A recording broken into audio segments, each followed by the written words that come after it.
This is episode 7 of the podcast, quote unquote Sick. thing. Dope. But and then I got the current lord of synth punk here, N8noface. What up? Thank you for having me, man. Thank you. Yeah, thanks for coming on. I mean, Yeah. I didn't know if I would be able to get you at some point, and I saw you at the Echo and was like, okay, I have to talk to him, because otherwise I do not know how I'm gonna get in contact with him. Oh man, I'm always I always stay accessible. I mean, it's I'm still just having fun. Totally. I'm always down to do anything. You're not too big for And even if I was, man, it'd have to be a team to tell me no to not do something. I'm always trying to show love to anybody trying, man. For sure, thank you. Yeah. So I got a bunch of I got a shitload of fan questions here that I got. So I think what I'm gonna do is I'm just gonna go through it and whatever you say. Go through it and just put some fan questions in with my questions. Dope. Okay. Just sprinkle my questions in between. But I guess we'll start with the first fan question, which is, how did you get started into music? How did you come up? I mean, it was just I was a fan of music first. You know what I mean? I think 10 years old, I saw the Buddy Holly movie and it just fucked with me. I loved it. And I was mainly introduced through music. I didn't have musicians in my family. I mean, a couple of boyfriends of my mom's and then would be playing guitar while we were all just, and the whole family's drinking. But besides that, it was mainly movies or watching TV, songs and movies. The Robin Williams Popeye movie. I love the melodies and the music and that. So I was just a fan of music. And then about 16, 17, I started, rap started cracking. So I was like, okay, I want to do that. I want to make beats. I want to DJ. I want to rap. I was just loving it all. But in Tucson, Arizona, we were a dirt town. I had to buy my first drum machine out of the back of a Source magazine, out of the back of an ad, because my city didn't even sell gear like that. Yeah, there's no Amazon back then. Exactly. Fuck no. This is 90s. So, I mean, it was just that, just being a fan, and I wanted to do it. So I had nobody to teach me how to do it. None of my crew and my friends were into music, really. I mean, we listened to it at parties or with girls or, just the way people listen to music, but they weren't diehard music fans like I was. I was trying to listen to everything. And I just decided I wanted to do it. So I just bought some shit and started messing around. And over the years, it's just evolved, from trying to make hip hop beats to trying to make indie music to trying to make punk to trying to make everything I can just with drum machines. Totally. That's my whole vibe, is what can I do that a band does, but with my limits. Totally. What was that device you were talking about? I saw your Rhodium radio interview, and what was that device that you and him were like? Oh, the SP1200. SP1200. Yeah, I'll go pull it out. That machine is the machine that backed all the rawest rap records of the 90s. It was like if you had the SP1200, you were like, oh shit. Even if you didn't know what to do with it, if you had one, they're like, oh, you're a hip hop producer. It was the machine to have. For sure. My shit got stolen. They broke in my house and stole my first one. Oh, fuck. Yeah. How'd you get a hold of your second one then? I bought the second one, and then the third one that I'm on now, I got out of a pawn shop. A homie of mine pawned it. And then it was about to get lost, and because he was all fucked up on drugs, and he just told me, he's like, you got the pink slip, man, you can go get that out of the pawn shop if you want for $400. So I ran and did it, because I'm hearing they're going for 10 grand right now. So your buddy pawned off your... No, he pawned off his. That was my third one. Okay, Yeah, my bad. I do have friends that would do that. Oh my god, that's so awesome. So you're from Tucson. Yep. What was it like growing up in a town or in a city like Tucson? What did your youth look like? I mean, we just fucking around, throwing rocks at fucking cars or just dumb shit. I mean, we're a small town. We have a college there, so we're a college town, but at the same time, we're maybe 45, 50 miles from, Mexico border. Yeah. We're just growing up with a bunch of knuckleheads, being so close to the border. Drugs were cheap, drugs were good, and everyone's dream was just to become all my friends, everyone wanted to be a drug dealer. So there was a lot of robbing drug dealers going on, robbing stash houses, friends trying to become drug dealers. And in the middle of it all, just me digging music, fucking being the weirdo of the crew. That's what I was. I was the black sheep of my family and the black sheep of my boys. Totally. Did you ever think oh, I gotta get the fuck out of Tucson if I want to make it in this music shit? For sure. Or just in general, was there anything that you saw that you were like, oh man, don't know if I can do it here in Tucson anymore. No, because I mean, yeah, for music-wise, at one point I was one of the guys too that thought I was gonna be Scarface, you know. Yeah. But I love music so much that yeah, for sure, there was a point where I'm like, okay, nothing's gonna pop out of here. I'm a Jewish Mexican kid in Tucson, Arizona. You know, I'm never gonna blow or nothing. You know, I mean, at the time I was making just weird rap or whatever. So yeah, definitely, I went to school at Conservatory of Recording Arts in Phoenix, Arizona. Right then I was like, okay, I'm not gonna be an engineer. Yeah. This isn't for me. But I went anyways just to be like, you know what, man, it may help my music. You know, I'll know, now I'm in the studio, I'll know what the fuck these engineers are talking about. Or I knew I was gonna be an engineer. But yeah, I moved out of Tucson to Phoenix, and then I got an internship at a music studio in Los Angeles in 2000. I moved here for a year and then went back home because my family, a bunch of people got pinched and I had to go back home and help the family. But yeah, definitely there was a time. I never shitted on Tucson. I don't do that. But you know, I'm all for people saying, hey, I gotta get the fuck out of here if I want to pursue my dream. Yeah, you know what I mean? I get mad when people are like, fuck this city, because I'm like, yo, that's where you came from. Exactly. It makes you who you are. Find a way to even appreciate the bad shit. Because it makes you who you are. It makes your art. It makes, you gotta find a way. Not you know, you're not to dig the bad shit, but yeah, it shapes you. You know, definitely don't regret it. You know what I mean? Yeah, I can kind of relate to what you're saying with like going to the recording like school and stuff like Dope. that. Like, because I know how to run all that shit exactly, but I know I'm not gonna do it with music. I can do it with this though. Right, I can do it with this. So I know how to run mics and stuff. I don't have all the proper equipment, but I know how to do it and can apply it to what I'm doing. You know? Exactly, dope. And there's schools for it. Like, just it all coincides, like live sound recording for interviews, you know, the mixing of the interview after. That shit all benefits. Nowadays, to me, man, you could get on YouTube and learn just as much without paying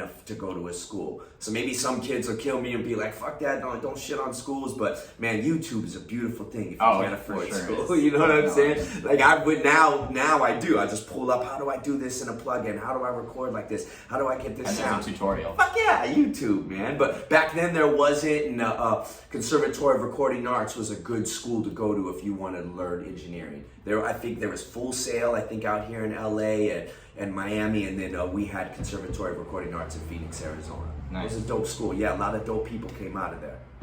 So you moved, you said you got an internship out here in LA and then you had to go back. Like, how many times have you been like back and forth between? Just that one time to live here. I you know, I was a fucking fool. I regret a lot of stuff I did. But I mean, again, it made me who I am. But like when I came here to LA to intern, I ended up not interning. I had a boy sign off hours. Oh, wow. We were still, you know, fucking doing drug shit. Yes, you know, I was out here. I went to that school, but in the end, I was a knucklehead and didn't give it the passion it deserved or that other kids were giving it. Like my classmates, I was still being a dumbass. So I moved out here to intern, never even intern, hung out with homies. Some of my friends were Kappas. They're like the black frat at USC. Got you. Yeah, the dope people introduced me to a lot of dope shit out here in LA. But then, yeah, my brother ended up getting pinched and he had a store in Arizona. So then I moved back to run his store while he was dealing with court and everything. Is that when you would get the kids to come in and rap? Yeah, like, yeah. And record and stuff exactly. like that? I did that at his store. I brought all my gear back, threw it in his store, and was charging kids $20 an hour after. And then he ended up closing that store, and a few years later, I opened it back up and did it again. Okay. Yeah, we've owned it. Like, we've owned 3 stores and at different times. That's so It was sick. kept the same idea. He had Planet Z selling cans of paint, markers, clothing, records. Then he closed Planet Z, opened Rosie's in downtown Tucson, named after my mom. He shut that down, went to jail, and then years later, I opened up All City Records, which was graffiti store / music. I mainly my brother was a writer. He focused more on graffiti shit. My store, I had graffiti shit, but being music, I was focused on music, selling records, booking studio time. Definitely. Yeah, he was more fun. into the artsy side. Exactly. Yeah, that was his thing. That's so cool. And that's where I got introduced to a lot of dope punk, because me owning the store, I was like, okay, 4 elements of hip hop, graffiti, breakdance, and I sold b-boy videos. I started to realize a lot of the graffiti writers who were coming in to buy paint, some of them hated rap. They're like, fuck that. Yeah, they were, and I'm like, yo, you're doing something spawned from rap. But whatever, they were punk kids, you know what I mean? So they started showing me music. One guy, Ray's, we had him run our store when we would go do, you know, because we're in the street hustling and shit, so sometimes we wouldn't even be at our store.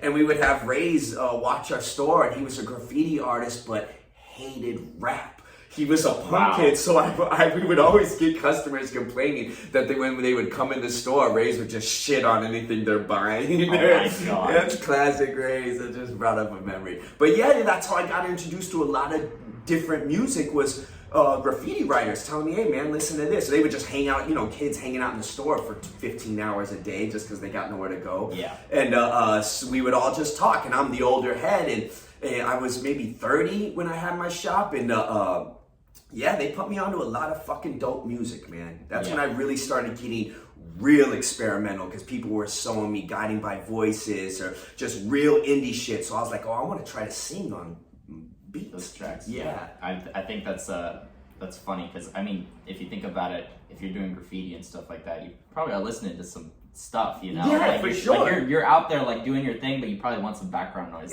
For sure, man. So you're gonna be trying to find new shit all the time just to get into. Exactly. That's and then that's when I was like, oh man, a lot. And now even with the Dead City Cruise and OTR, I'm like, oh, you know, graffiti and punk are all combined. All street shit, you know what I mean? That's just funny. anything, art with the element of danger. I like it. Because I think about it, man, these kids are risking their life and their freedom for their art. You know, you get pinched, go do some time for some graffiti. You know what I mean? So tagging stuff. Yeah, so it's like I kind of like that. It's a one art that these kids are risking their life for, you know? Because they love it so much. Yeah, I dig that, man. That's why I like that that medium of art so much. Is street art. Definitely.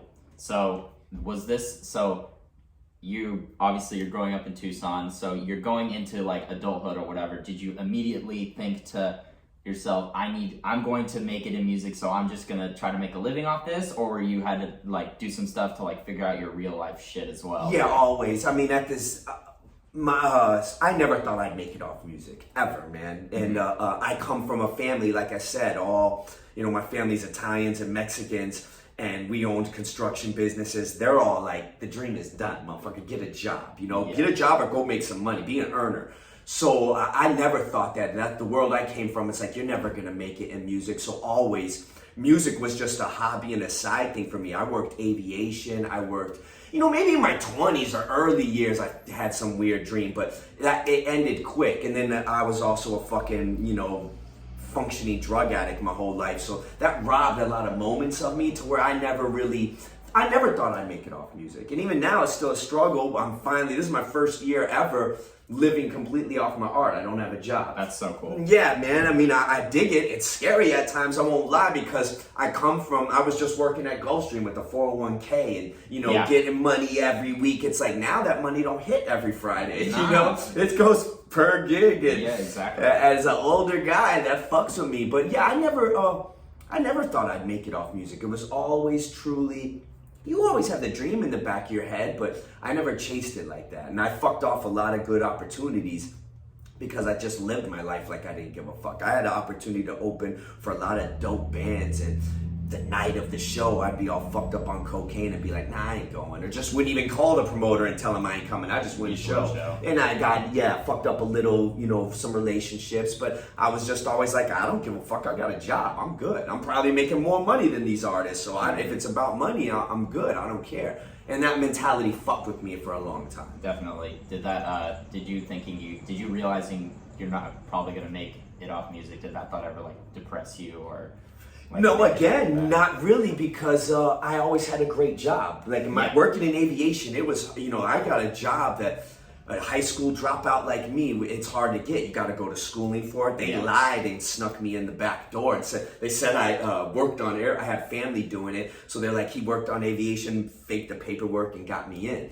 But so nah, it never really scared me because I was like, whatever, I'm gonna do this forever because it's my love and passion. Yeah, you know, sure. I'm sure like you've heard me say, I tell people about the lowrider analogy where I'm like, you know, people spend 30 grand into a car. It's never gonna make them money. It's never gonna make them famous. They do it because they love it, and that's me with music. You know, I'll spend money on gear, spend money on creating my art, put a record out. It's never gonna pay. You know, sometimes I end up giving all my shit out for free because I'm a fool like that. I fuck up a lot because I'll give shit. I just love, oh, you want my shit here? I don't care. You know, I'm so happy someone just digs what I do. But yeah, never got depressed off thinking I wouldn't make it. Never. Yeah. Because again, it was never about that. You're never about that, man, ever. Yeah. Now I'm like, okay, you know. Can. Yeah, and now I realize you can, and I have a mindset now where I'm like, I don't need to get rich off this shit. If this shit can give me the same $22, $23 an hour job, if the wage can equal that, I'm a happy man. You know what I mean? Now I'm realizing, because my whole life of turning wrenches and holding a job, I was a fucking fucked up functioning addict. Now that I'm sober, I'm like, oh man, life is good. I don't need that fucking shit. Yeah. I don't need the drugs, and I really the job every day. Salute anybody doing it. I'll go back to it in a heartbeat if I had to. But if I can just live off of my art and just take care of me, I'm a happy man. Yeah, I think it's just important to have something in your life that's like that makes you happy. You know, so important. Like I'm 18, so I'm starting to transition into more like going off on my own and doing that sort of thing. So right.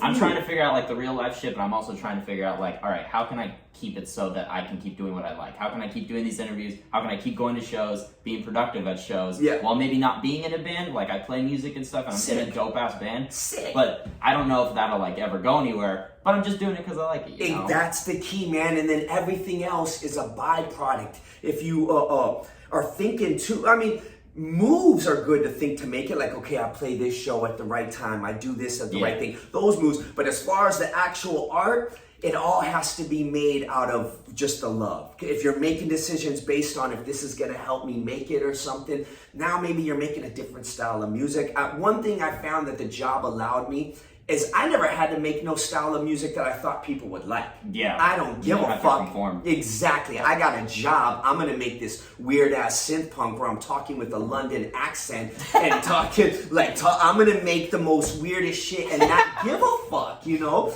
And what allowed me to do that is a job. Now that I don't have a job, I may have to tweak some things so people sell my music. I still won't. I'll just go broke. But my point is some people may have to. My boy who runs Fools Gone Wild, he brought that up to me. He's like, man, a job allows you to do exactly what you want with your art. You're not having to do nothing. Back. Exactly. You're getting your money from over here. You do your art and then it'll catch up. You know what I mean? And it did for me. I'm very grateful. Yeah, I think there's a wave though of like people who are digging like more of like maybe what you're doing or even like what City Morn's doing or any of those artists who are like harder, like it's like harder hip hop or harder music. Like I think more people are just getting into that shit. I mean, even like Dead City, it's a perfect example. Like they can get like they'll put it out there and like a couple thousand people will show up to a show. Exactly. So I think they're the illest doing they're awesome. Yeah. But I think I think more people are just going to keep digging it. So maybe you won't have to tweak your music, you know? Yeah, exactly. I definitely think I study music. I love it. Things come in waves. And I think the whole punk vibe is coming back. And then, like you said, other people who want to do it. I mean, just from the rap culture a few years ago, started wearing Metallica shirts and started wearing shirts. It's like and now I was just listening to a commercial Southern rap artist, and he's kind of screaming on his beat. His last records didn't sound like that. He's a little more aggressive. I think everybody right now kind of wants to wow the fuck out. There's a little more aggressiveness found in music with City Morgues, punk, everything's a little harder right now. Maybe it was COVID having everyone have to be bunkered down in rooms, and now we want to fucking rage, you know what I mean? Exactly. It's moving in cycles, but yes, the harder shit is popping right now. Yeah, people are a little less complacent. Exactly. And I think, it's a little different now. A couple years ago, it was all about nodding your head and rappers talking about getting money. It's like we're all in a fucked up situation. We don't want to do that right now. Everyone's kind of pissed. We're kind of broke. We're going through some weird times. So the music we want to hear needs to represent that shit. We want to rage, I see these kids at the Dead City shows, and it's just so much aggression and energy. And then it's beautiful at the same time. It's like there's no fights. I mean, maybe a few idiots, but it's like there's 2,000 people together all wilding the fuck out. And that's a beautiful thing, man. Definitely. So that kind of leads me into like my next question is like, how did you get involved in the whole DIY like punk circuit? Because I remember, I think didn't you play Lafayette Park with yes, like that was my first one. Like the Runs, Barrage, Corrupted Youth, and like Dead City. So I remember seeing you on that, and that was kind of the first time I'd ever heard of you. But how did you get involved with all that, like the DIY punk circuit in LA? That was the drummer from Dead City. Oh, Merch. Merch hit me up, and he hit me up the night they were doing this one under another bridge or whatever. And he's like, "You want to play right now?" And I hadn't even known him yet. I didn't know. I was getting word from my boy Memo, who runs Night of the Blackskin. He's like, "You gotta see what my boys are doing." And he's not in the punk scene, but he was just told me about the shows they were doing. And then Merch hits me up and it's like, "You want to play this?" And I'm like, "Nah, man." It was the night of the show, and I'm like, "I'll do the next one. I'm down." Yeah, let me figure out what the fuck y'all doing. Yeah. And then I did the Lafayette one. So that was the first time meeting the Runts. I knew of Nacho and Corrupted Youth. They've been around. Exactly. When I first moved to LA the second time, my girl was shooting the East Low, South Central backyard punk scene. That's so cool. Yeah, so she would take me to those parties when I first lived here. So I saw Nacho through that and saw Corrupted Youth through that. But it was all Merch in Dead City. That's why I owe and love Dead City so much, because they brought me into that. You know what I mean? Because I was more along the lines of like electronic punk, and it's kind of playing venues. Yeah, venues, and even the crowd was a little different. I had some punk heads, but it was a mixture of punk, goth, and even SoundCloud rap scene was embracing me for some reason. But the hard street LA punk shit, I got introduced to all through Merch. Definitely. Yeah. So you go to that first show, and then obviously that shit is like fucking insane. I've seen like videos from it and stuff like that, and it's just this huge crowd of people. And then the next one, I believe, which is the fucking that was March 8th. May 8th, 2021.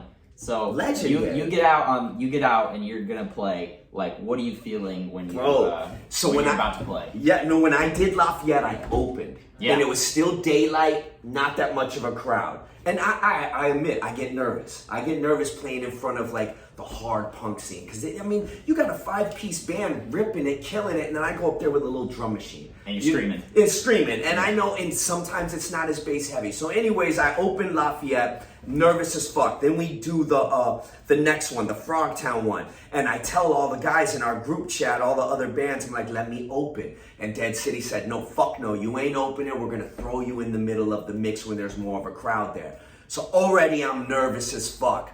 And then the crowd starts filling up, and it's a sea of fucking people. And about the second band in, everything stops working. The PA system they brought ain't working no more. Mics aren't working. The bands aren't even using the mic now. The vocalist is just screaming. Yeah.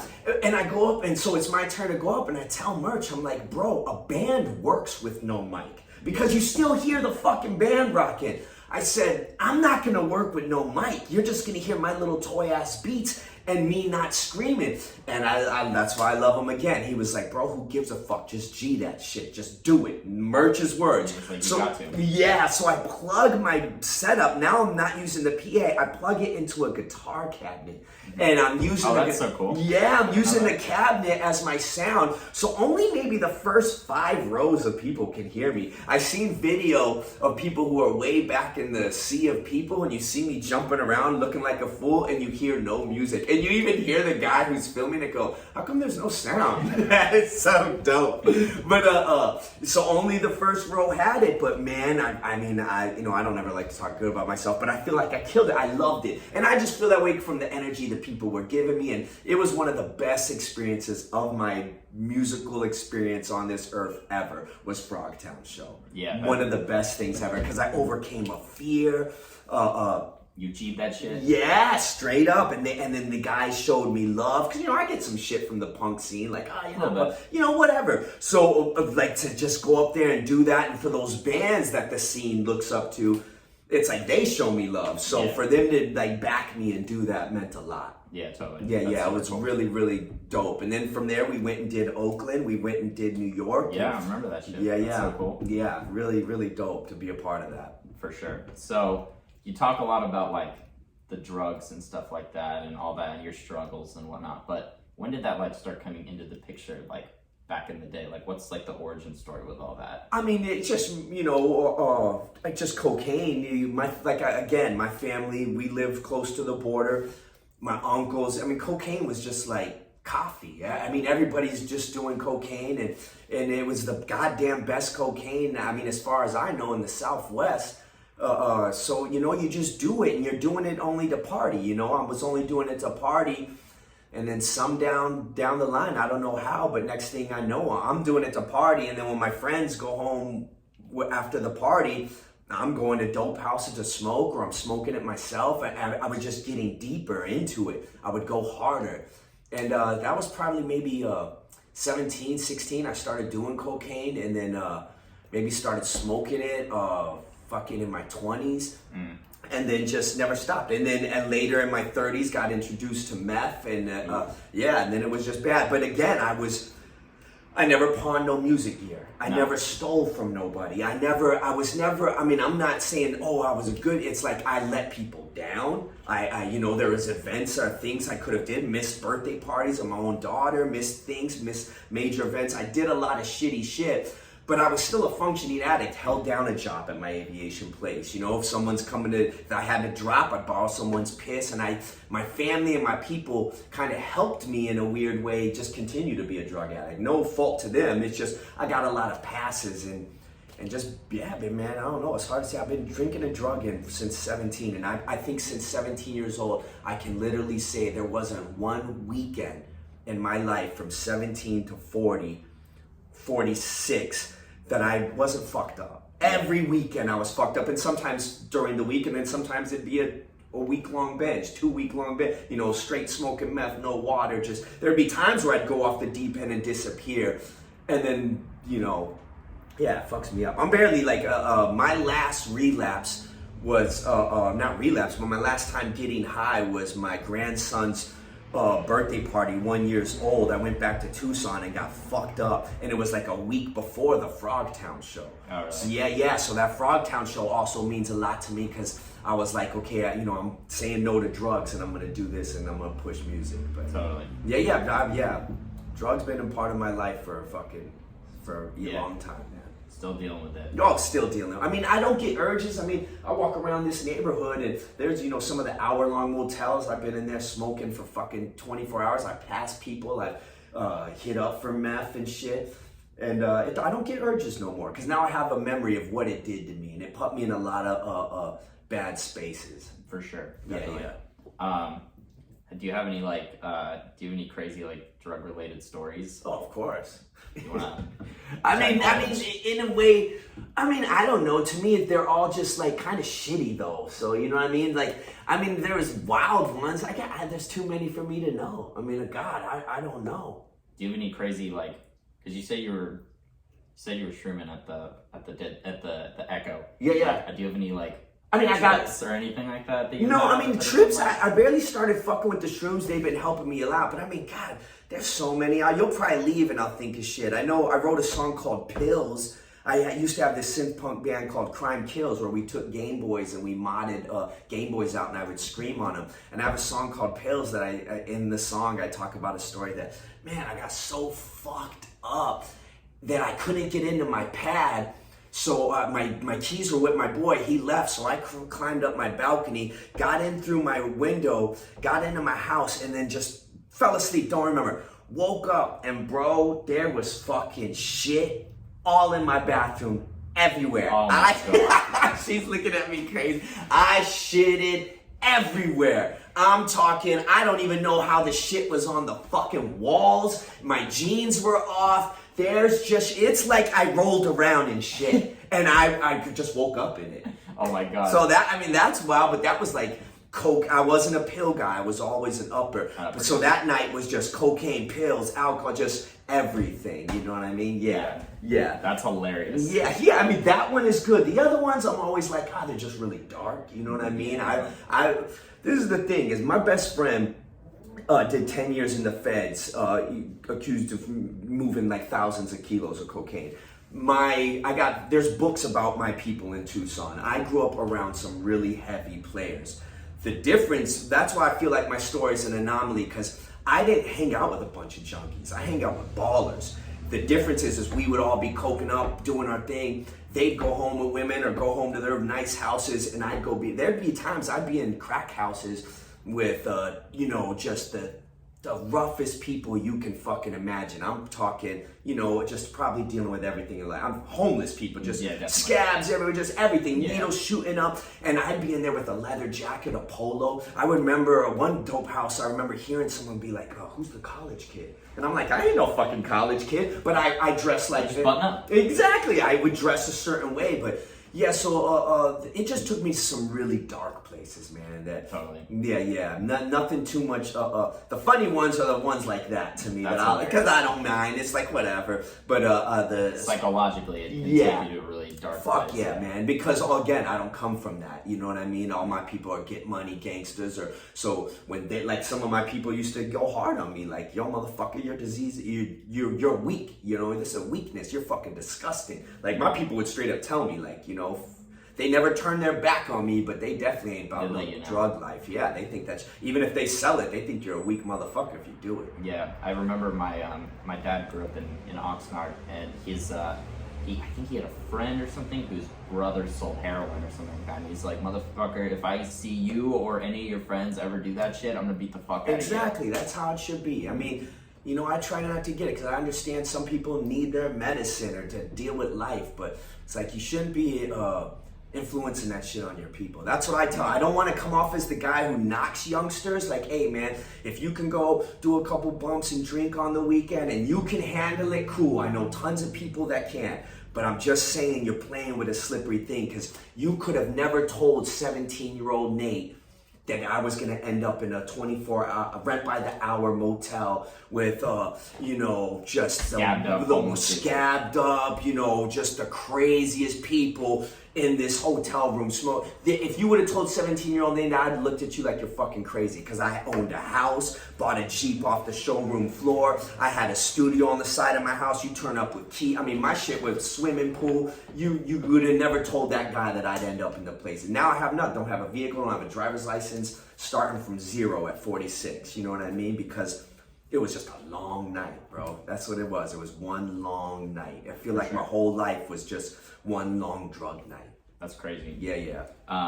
I guess the Crime Kills thing was also a fan question. Someone asked, is Crime Kills coming back soon? No, I mean, me and my boy ran that into the ground. That was a lot of drugging and drinking during that time. And that we got a couple songs on Workaholics TV show. We were doing real good, but the drugging and drinking was strong. So we kind of both parted ways. Still good friends, but I don't think I'll ever revisit that. No. The band was called Crime Kills, and there's a motto, Crime Killed Themselves. Like we're That's not, hilarious. Yeah. I love the music, but... Totally.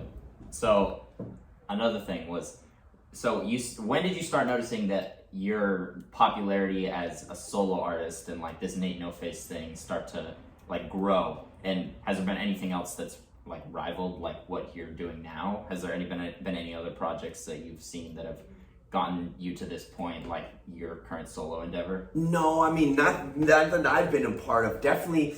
Me, it was during COVID. I feel like I've always had this little underground buzz, and my saying's always been, the world don't know who I am, but the artist that the world knows who I am. Yeah. You know what I mean? Because I had, Virgil was a fan, Rafa from Prayers, Horror. Yeah. I had, Travis Barker was showing me love. People have always shown me love throughout the years, but I was still working my job, doing shit. People DMing me like, big dogs, I love what you're doing. You're fucking killing it. Keep going.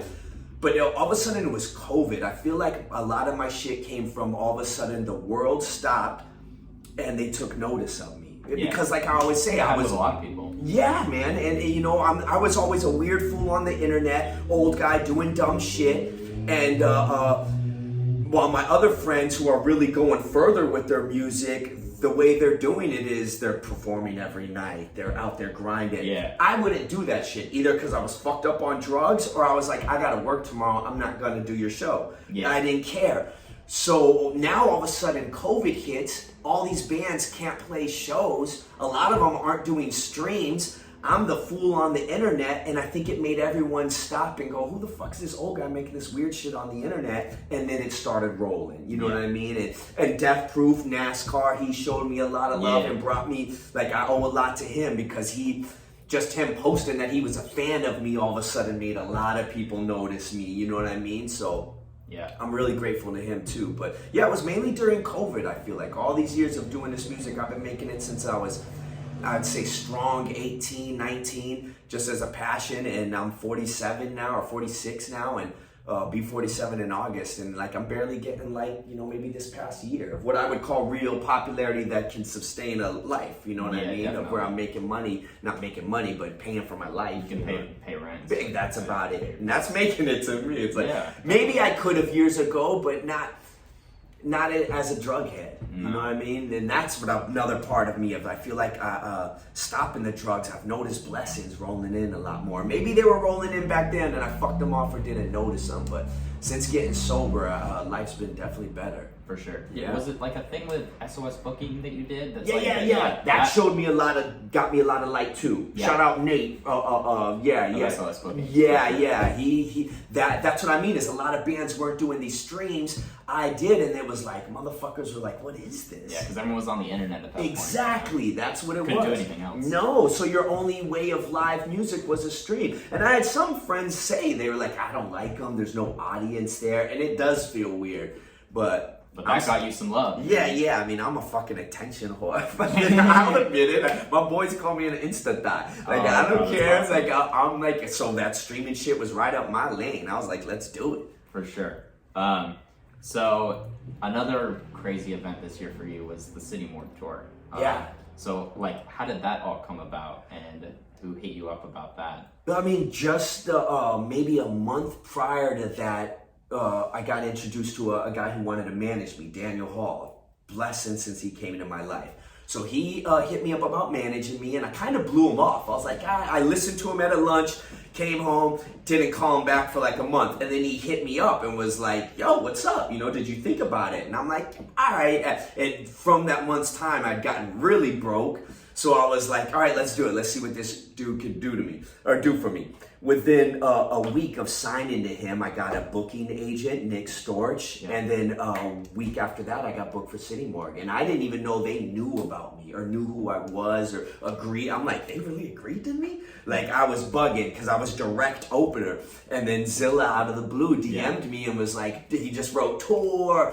And I was so grateful and so honored. And I'm really grateful to Zilla and Sauce for doing that shit and the whole fucking camp, because they showed me a lot of love. Because there were some dates where even the crowd was like, who the fuck are you, you know? Yeah. They could have probably got anybody else to open for them, and they gave my old ass a shot. That's so cool. Yeah, I was really grateful. Earned a lot of new fans. You know, people are in there, those shows, to hear the trap metal. Yeah. They didn't know shit about synth punk, or maybe some of them aren't even punk fans. They're strictly want to jump up and down to the trap shit, you know. And but I got a lot of love, and I'm really grateful for that tour. Do you have any on the road stories from that period? I mean, it was all, even now it's all a blur, because me and my girl, they were on their own. So we got booked for the tour, and the only hitch is, okay, but you got to drive yourself through the whole thing, and you got to book your own rooms. You know, you're not with the main act. Yeah. So we're like, okay, so my girl rents a car for a month, lines up all the hotel rooms. So it's all a fucking blur still to me now. Even now, I'll be like, oh shit, we did that?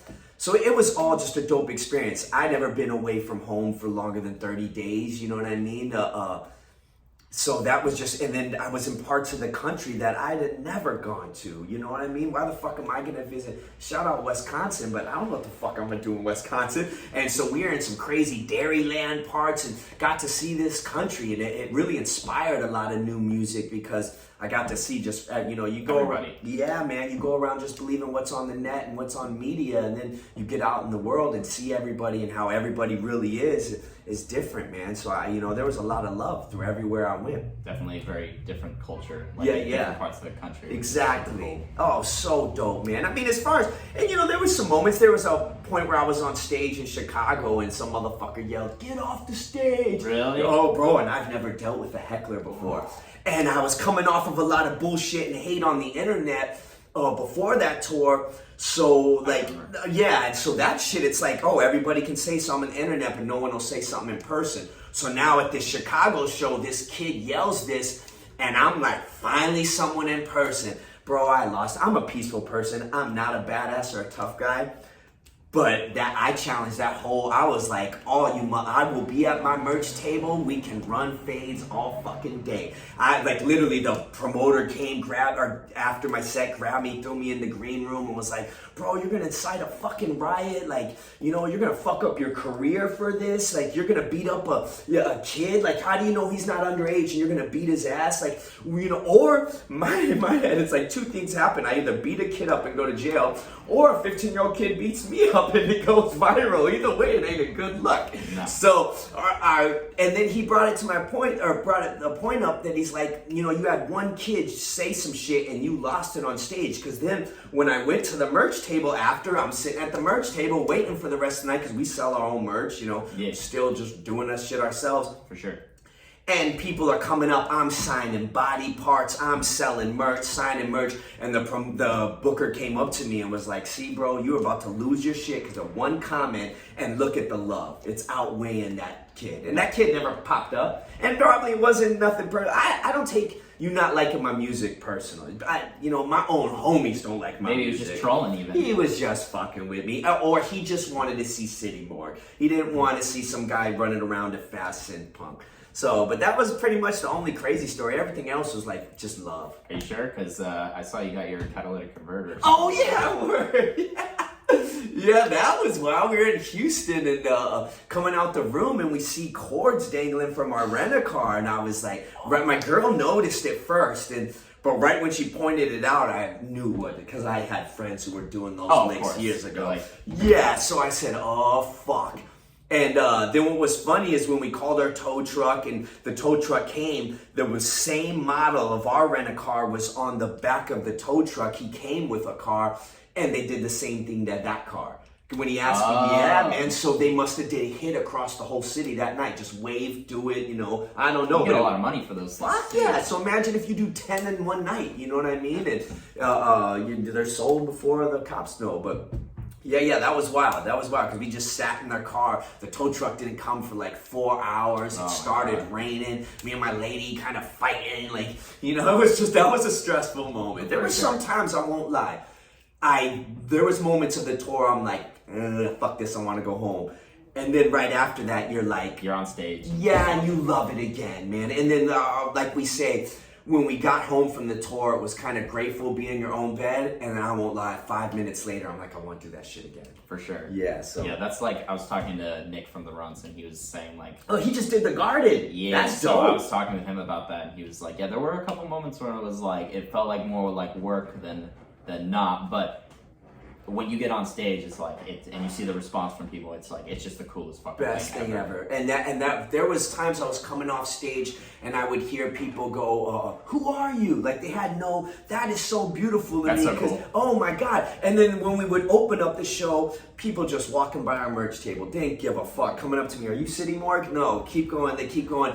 After I would rock, merch just going off the table. So that was the best feeling in the world. Like, oh, you people get it. I never thought no one would get what I was doing, and I wasn't about to change it.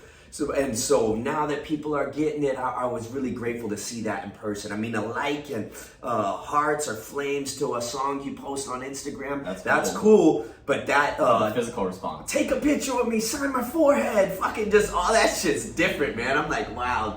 Or people pulling up, look at the tattoo I got. I'm like, what? Yeah, you feel like a celebrity. Yeah, man. I mean, I'm grateful for the love. You know, that's so part cool. that's part of my promise. I'll take that, and then I'm like, oh, wait a second, I didn't make no money. It's like the love feels so good. Well, also, like, I mean, you're grinding for so long that it's like, at that point, you're like, oh my God, I've been doing this for however many years, like 20, 30 years now, and these people are like really digging what I do. Exactly. And it's like, whoa, that's so awesome that someone's digging what I'm doing. Exactly. That's the coolest thing ever. And to my homies are the same age as me.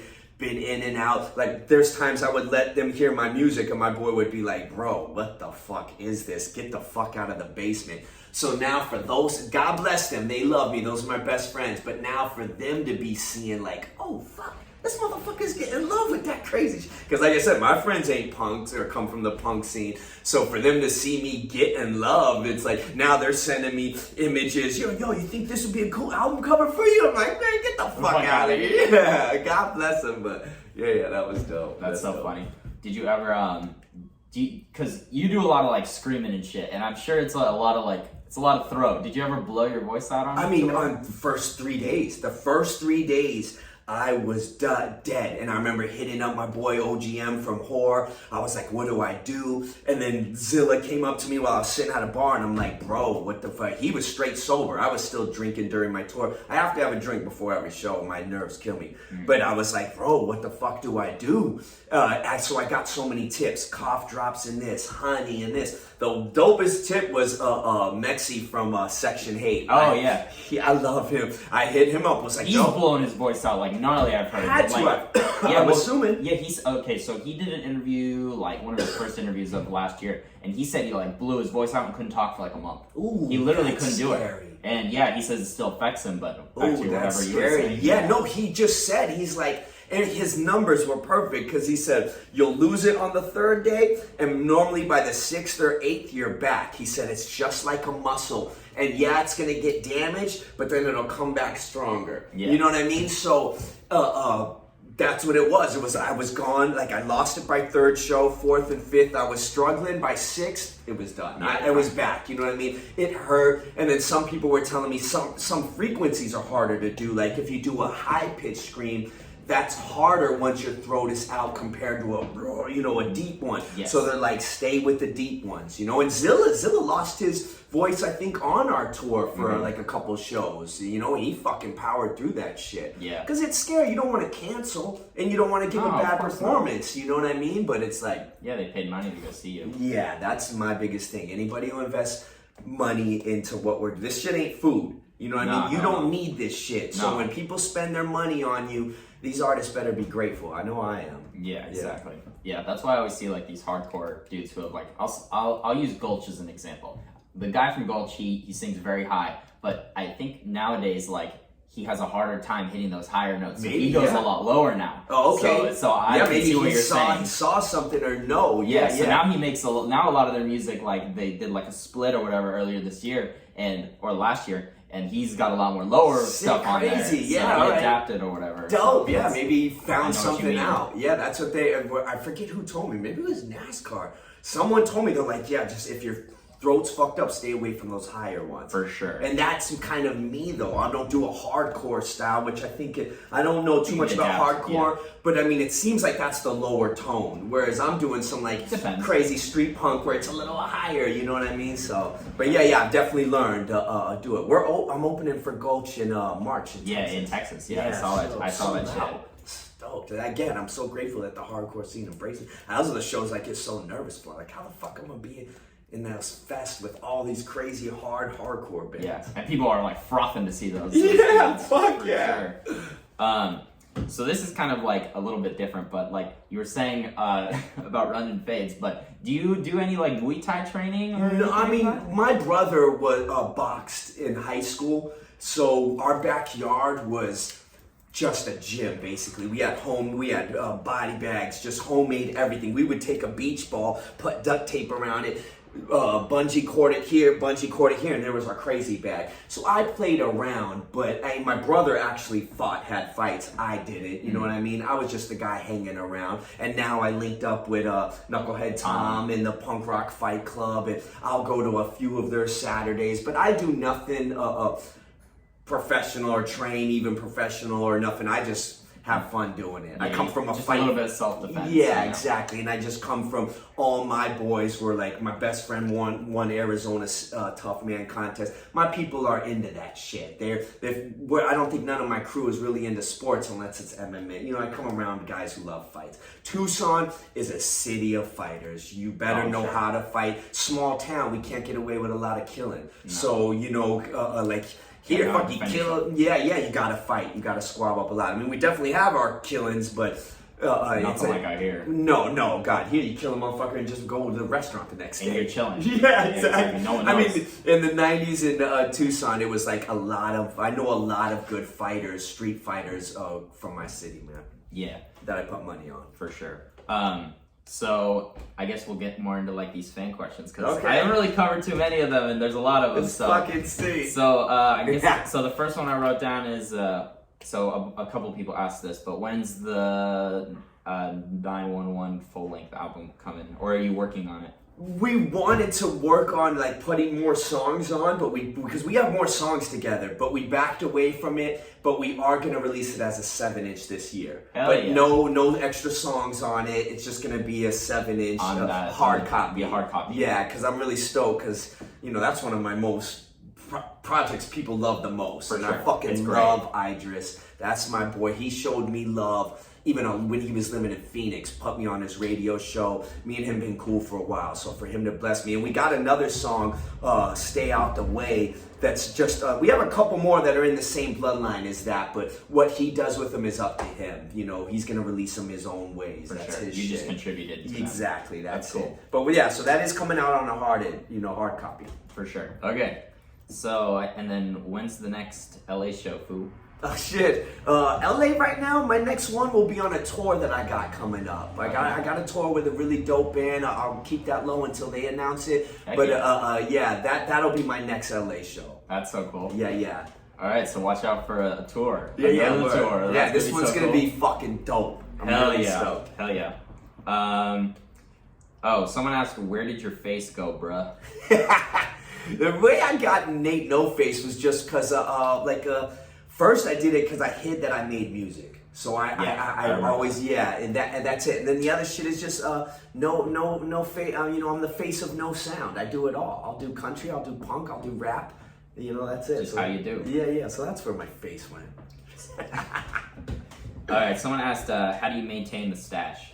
Oh shit, water it, feed it, vitamins. There you go. I put it in a cup on my nightstand every night. I don't do shit, bro. I maybe comb it every now and then. My boys are always like, trim that motherfucker. Oh, you don't even trim it? No, I mean maybe once in a while. Very rare. That's why the shit's all like spikes. It looks sick. Yeah, I'm like, rad. The way that it falls, like, it's so cool. Anytime I'm close to my girlfriend, she probably just sees spikes coming. That's so funny. Someone asked, what's the best weapon for the zombie apocalypse? Fuck, I would say sawed-off shotgun. Yeah? Yeah. So you can just blow their heads off? Yeah, with shotguns, you don't have to aim, you just point. Yeah. Rifles, you aim, shotguns, you point. Yeah, so, you just blow motherfuckers' heads off. There you go, man. Double tap. Yeah. You're probably not, you gotta take the head off, I'm assuming. Yeah, exactly. So if you're not a good shot, get a shotgun or... Sawed-off shotgun. That's right. All right, someone always asks this. Someone on my fan base always asks this, but do it fart?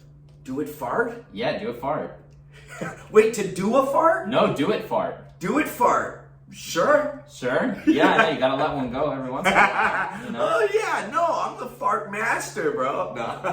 Especially in front of my girl. Exactly. Sure. Oh my god. She always gives me shit for it. So dope. Alright. What were your high school years like? Good or bad? How was high school?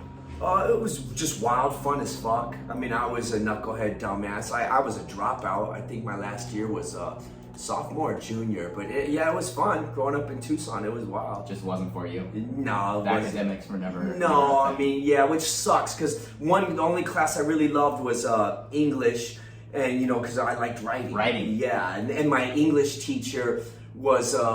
she was super dope. She really cared about her students, and I remember writing like poems. And from what I heard, I talked to her son. She still has them to this day. That's so cool. Yeah, she was really dope. She was a character witness in my brother's trial. She was like she cared about her students. Yeah, okay.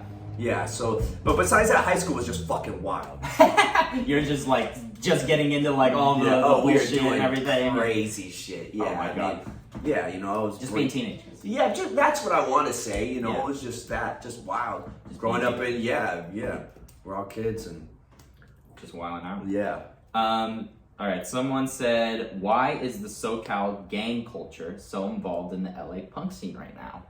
That, you know, that's a scene you might have to ask someone else. You know what I mean? I'm from Arizona. I got friends. No, yeah. I just think it all crosses. I mean, I know a lot of gangsters and gang members, even some fools who just came out of the pen recently DM me. They're LA boys, and they tell me, they'll be like, I was a metalhead first. You know what I mean? I think that gang life got them into liking rap, but I know a lot of gangsters and gang members who were rocker fools. You know what I mean?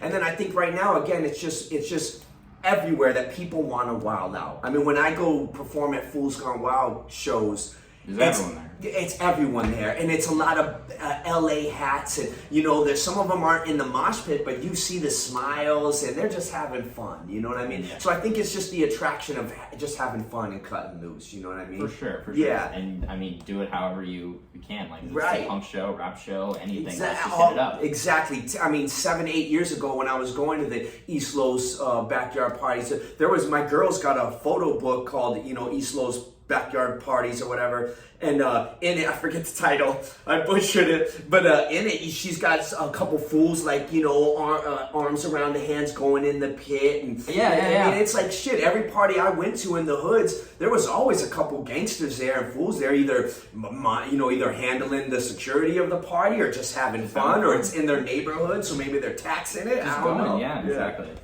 All right, well, I mean, that's his answer. I mean, that's my best observation of it. For sure.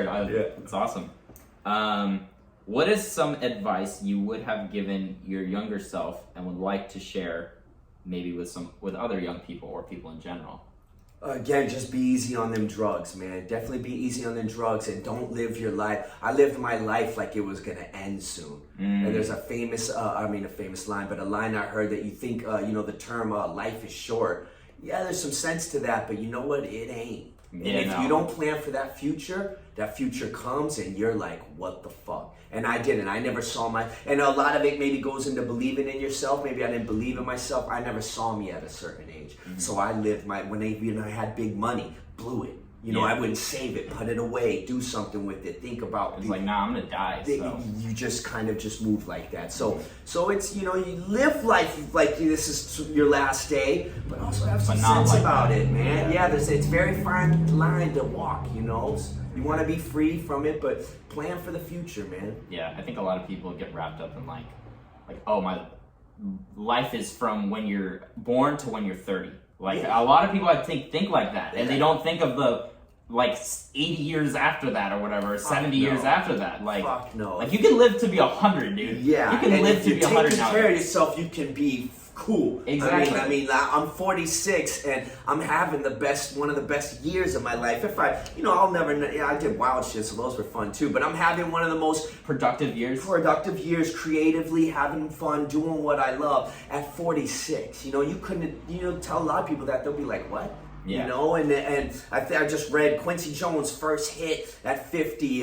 If you're into money, there's that stockbroker, I forget his name, didn't make his millions until after 50. It's like, you can still do a lot, man. For sure. Fuck ageism, man. Yeah, I mean, life doesn't end at 30. No, I always thought I would get shit for being an old head making music, and I got fans calling me Gramps, Uncle. They love it. They're like, I don't care, just keep putting. Because I even told Idris once, man, you think it's fucked up I'm a little older? He's like, bro, just keep making good content. No one gives a fuck. Yeah, you ain't doing cringe shit. I ain't talking about bottles in the club like at 46.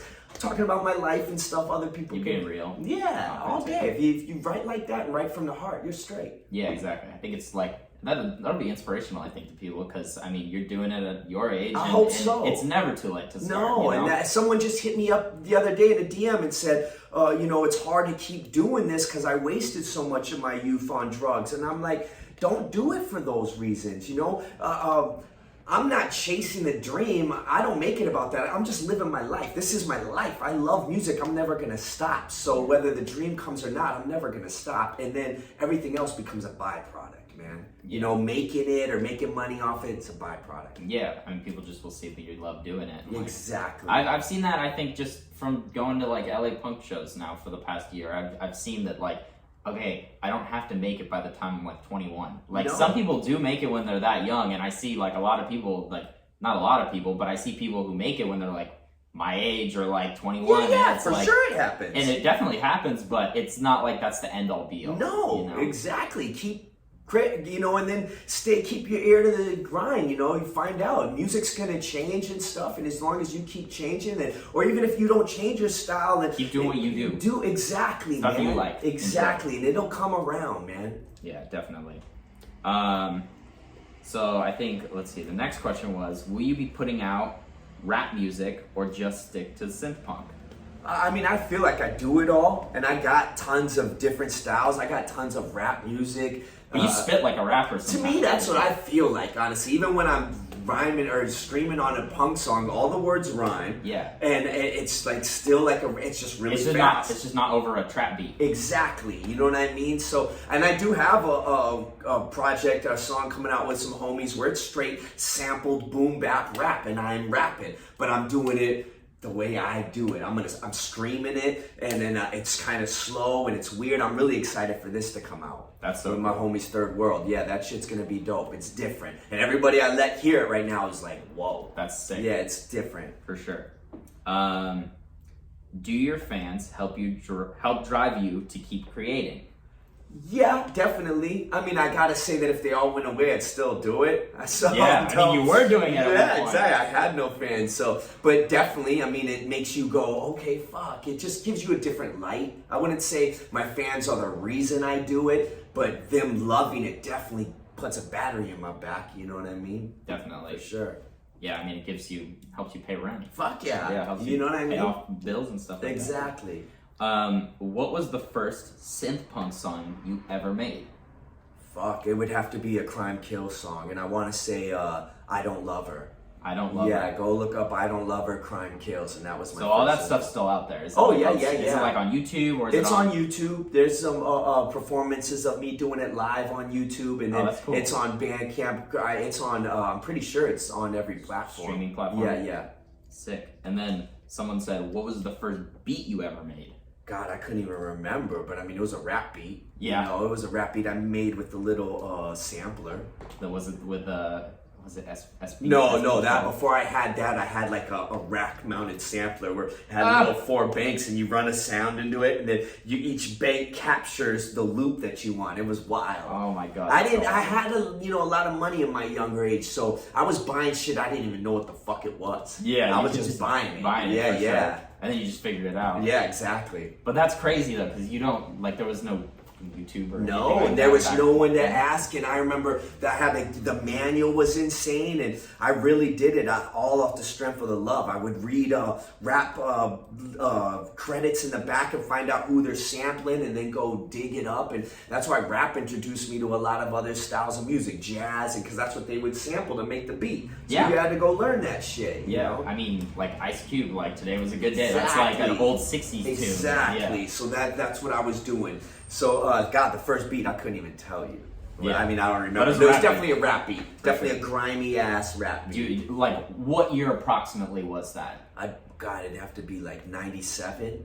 Dang. Yeah, 90, maybe. In between 97 and 99. Could be. Yeah, definitely. It was I really started making shit once I just quit high school. Okay, gotcha. Bought gear and hung out. More time to kill. Yeah, exactly. Someone says, are you down for a sparring sesh whenever you in Tucson again? Oh, shit. It's by the _. Yeah. I think I think I know who that is, but I mean, yeah, I'm always down. I don't really spar that much. I don't think I've sparred in goddamn years, probably since high school. So, but yeah, I'm always down. I love that shit. That's so awesome. Yeah. Do you have a favorite industrial band? I mean, God, I don't know. Not really. If I dig Ministry, if you call that industrial, okay, yeah. I'm not good with genres, but yeah, probably them. Yeah, would be my only. Yeah, I don't know too much of the genre though, so or maybe only because feel like they're the most face of it that I would know. Unless you gotta dig deep. For sure. And then the last question. Would 3 Teeth be industrial? Dude, honestly, I have no idea. I'm not a big fan of industrial either, so I mean, that's your question. Yeah. Shout out to the homies 3 Teeth. Yeah, and shout out to the homie who asked that question. Yeah. You got your question. I hope I answered it. That's so funny. They probably know. And then the last one is, are you fluent in Spanish? No. And if so, okay, well, that I answer the next one, which is, if so, will we be getting any new songs in Spanish? No, but I want to. I want to write some songs in Spanish, have people help me write songs in Spanish. Fuck it, Richie Valens didn't know Spanish, he did La Bamba. Yeah. So yeah, I want to do it. But yeah, no, my mom barely speaks it. All my uncles and aunts do, but my generation of my family, they didn't teach it to us. Yeah. And it's kind of wild because I would hand out checks to illegal immigrants at my block yard. I dealt with a lot of only Spanish-speaking people growing up where I grew up, and I still never learned it. It's fucking wild. It's funny because I'm kind of, I wouldn't say I'm in a similar situation, but like everyone in my dad's family is from Mexico, and they all speak, and they all are totally fluent in Spanish. Even all of my cousins and stuff are fluent. And me and my sister are like the two people in the family who do not speak like almost a lick of Spanish. That's me and my brother. Super funny. Yeah, I mean, my mom, I'll admit, my mom was someone who assimilated. My mom was like a businesswoman. Out of our family, she was the one who was like, we're going to do this. You know what I mean? And I think she did kind of raise us in that, I don't need to teach you Spanish vibe and shit. Totally, yeah. All right, I think, okay. Do you spit the line, I don't know what the first Subhumans album is entitled? Oh, yeah. Do you like Subhumans? That's my last question. I mean, I do. I've heard some songs. I couldn't tell you what they are, but I remember when I first started getting into punk, Making Crime Kills, my boy was like, you gotta listen to this. So I did. So I do. But I mean, I couldn't tell you what the first album was, and that's my line. It's like, that's my line off the song Punk Police. It's like, hey, that's man. One of my favorites. So. Thank you, man. Thank you. And, never disrespect. I ain't to punk culture. I love it. There's songs I like, but certain stuff I just didn't dig deep enough. You know what I mean? For just sure. that They band. always miss. Exactly. They missed it, but I still love the other shit, and I'm going to make whatever I want to make. Definitely. That's so sick. All right. I mean, Thank you for doing the interview, dude. Thank you so much. Do you want to shout anything out? Is there anything that you want people to keep an eye out on your Instagram for? Yeah, keep an eye out for the tour that we're gonna have coming up this year. It's gonna be in April and May, going all through the United States with a very dope band. I got an album coming out called Homicide. It's gonna be on vinyl, tape, CD. That should be dropping in the next couple months, probably no later than March. And then the Idris project dropping later this year on 7-inch. And that's it. And then more shows. That's it. Tons of shows this year, hopefully. Definitely. After the tour. You got anybody you want to shout out? Shit, shout out Dead City, Horror, my boy Nar, shout out Joker Brand, shout out, I'm probably missing a bunch of people, but shout out you, thank you. Fucking Naughty Pelican Media, thank you so much for this. And shout out Valerie, my girl. So yeah, that's it. Thank you, everybody. Thank you so much. Hell yeah, we out. Thank you.